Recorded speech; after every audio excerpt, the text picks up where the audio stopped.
तो बच्चों आज हम देखेंगे 12th स्टैंडर्ड का second lesson solutions. Solutions means what?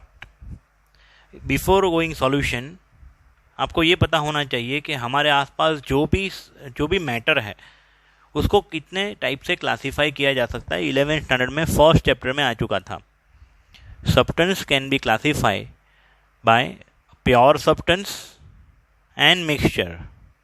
अभी आप प्योर सब्सटेंस में किसको ले सकते हो?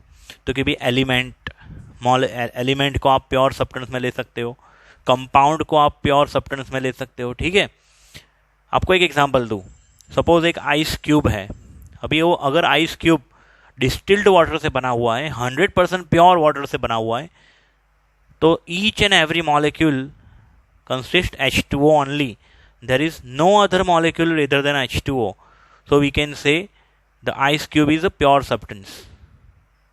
If a rod, an iron rod we have, Fe rod, so all atoms in a rod are same type Fe, तो it is called as a pure substance.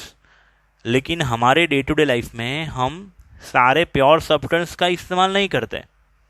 हम लोग ज़्यादातर मिक्सचर का इस्तेमाल करते हैं, और मिक्सचर जो है वो दो प्रकार के होते हैं। एक होमोजीनियस मिक्सचर, दूसरा होता है हेटेरोजीनियस मिक्सचर।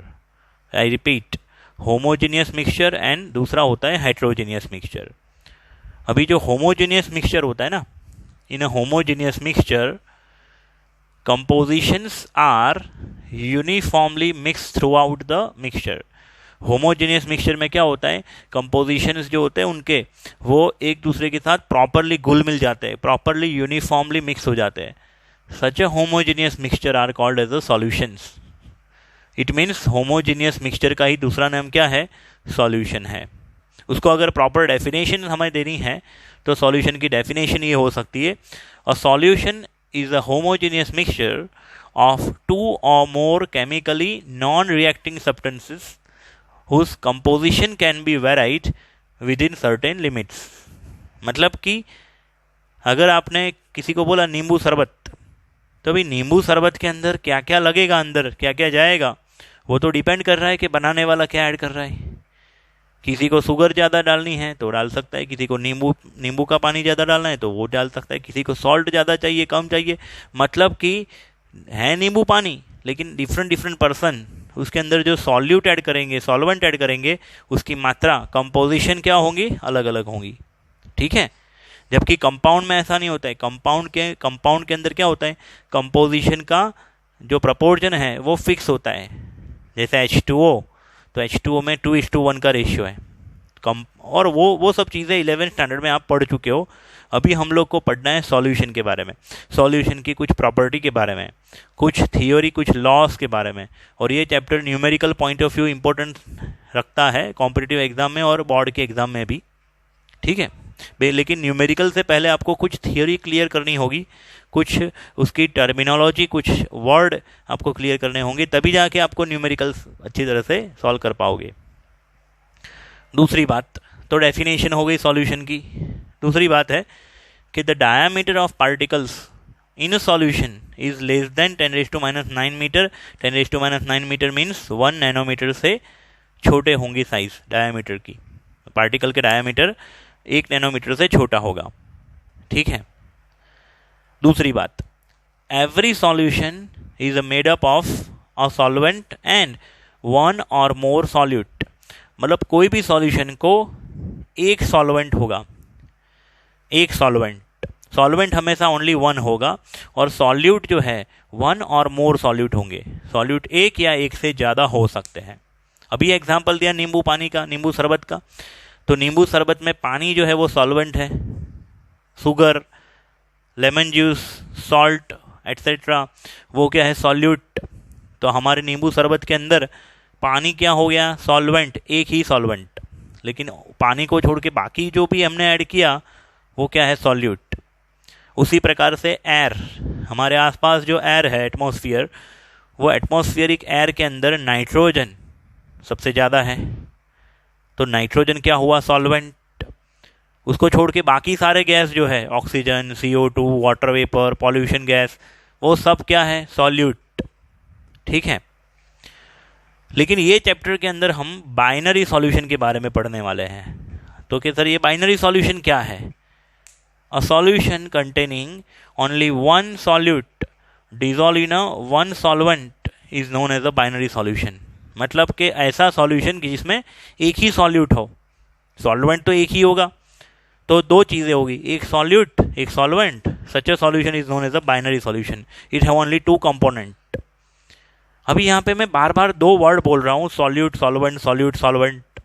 बचपन से एक चीज़ तो पता होती है, फिर भी क्लियर करनी जरूरी बनती है बच्चों यहाँ पे कि सॉल्यूट क्या है। अ solute is that component of the solution which is present in larger amount. A solvent is that component which is in larger amount.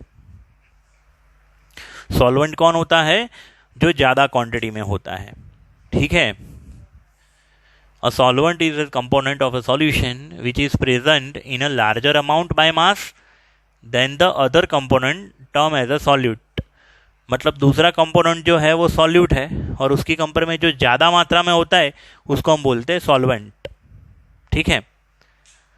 दूसरी बात, अगर कोई सॉल्यूशन में ऐसा वर्ड आपको दिख जाए एक्वेस सॉल्यूशन, इसका मतलब उसमें पानी एज अ सॉल्वेंट है। Solution in water are called aqueous solution and the solution in which water is not present as a solvent are called non aqueous solution. सीधी सी बात है, एक्वेस सॉल्यूशन में क्या होगा? पानी एज अ सॉल्वेंट होगा और नॉन एक्वेस सॉल्यूशन में पानी एज अ सॉल्वेंट नहीं होगा। तो भाई ये नॉन एक्वेस सॉल्यूशन में चलो पानी नहीं है तो कौन होगा सॉल्वेंट के तौर पे? यहाँ पे सॉल्वेंट के तौर पे हो सकता है benzene, ether, carbon disulphide, alcohol etcetera.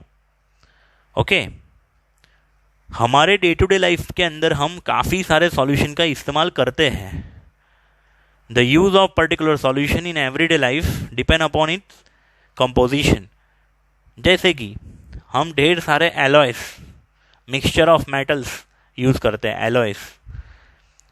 आपको ताज्जुब होगा जान के, सॉल्यूशन अभी तक काफ़ी बच्चों के माइंड में सॉल्यूशन का मीनिंग है लिक्विड। नो, सॉल्यूशन का मीनिंग लिक्विड या गैस ऐसा नहीं है। सॉल्यूशन लिक्विड भी हो सकता है, गैस भी हो सकता है, सॉलिड भी हो सकता है। सॉलिड, लिक्विड, गैस, तीन फेज में सॉल्यूशन हो सकता है, ठीक है। तो एलॉयज जो है, अलग अलग डिफरेंट काइंड की एलॉय, मैंने 3 एलॉय यहाँ पे एग्जांपल के तौर पे ली है। एक है ब्रास, जिस ब्रास में कॉपर एंड जिंक, जिसको पित्तल बोलते हैं। पित्तल के अंदर क्या होता है? Copper and zinc. फिर है जर्मन सिल्वर, जर्मन सिल्वर के अंदर कॉपर, जिंक, निकल, ठीक है। फिर होता है ब्रॉन्ज, जिसके अंदर कॉपर एंड टीन, एफएन मतलब टीन। तो डिफरेंट कंपोजिशन अगर हुआ तो उसका नाम क्या हो गया? चेंज हो गया, प्रॉपर्टी भी चेंज हो जाएगी। फिर है फ्लोराइड इन वाटर। अगर 1 ppm जितना फ्लोराइड है तो हमारे टूथ के डीके को वो रोकेगा, वो अच्छा है। पानी के अंदर पीने का जो पानी होता है उसके अंदर 1 पार्ट्स पर मिलियन, 1 ppm अगर फ्लोराइड है तो वो अच्छा है। लेकिन 1 ppm से ज़्यादा है, अगर 1.5 ppm है ना, तो वो फ्लोराइड फ्लोरोसिस कर लेगा, मतलब कि वो हैजार्डस है हमारे लिए, ठीक है।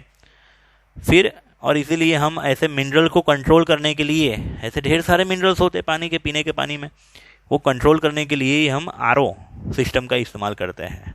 कुछ मात्रा उनकी होनी ज़रूरी होती है ना। एक्सेस अमाउंट अगर है तो वो हैजार्डस हो जाता है। फिर दूसरी चीज़, आयंस इन आवर बॉडी। हमारे बॉडी में न्यूरोट्रांसमीटर के तौर पे आयंस काम करते हैं नर्वस सिस्टम में। दूसरा, हमारा ब्लड का जो प्लाज्मा है उसके अंदर भी ढेर सारे आयंस होते हैं। हमारे बॉडी की ढेर सारी रिएक्शंस जो होती है ना, उसमें आयंस टेक पार्टिसिपेट ऑल्सो। सो बच्चों, ये मैंने जनरल इंट्रोडक्शन समझाया सॉल्यूशन का।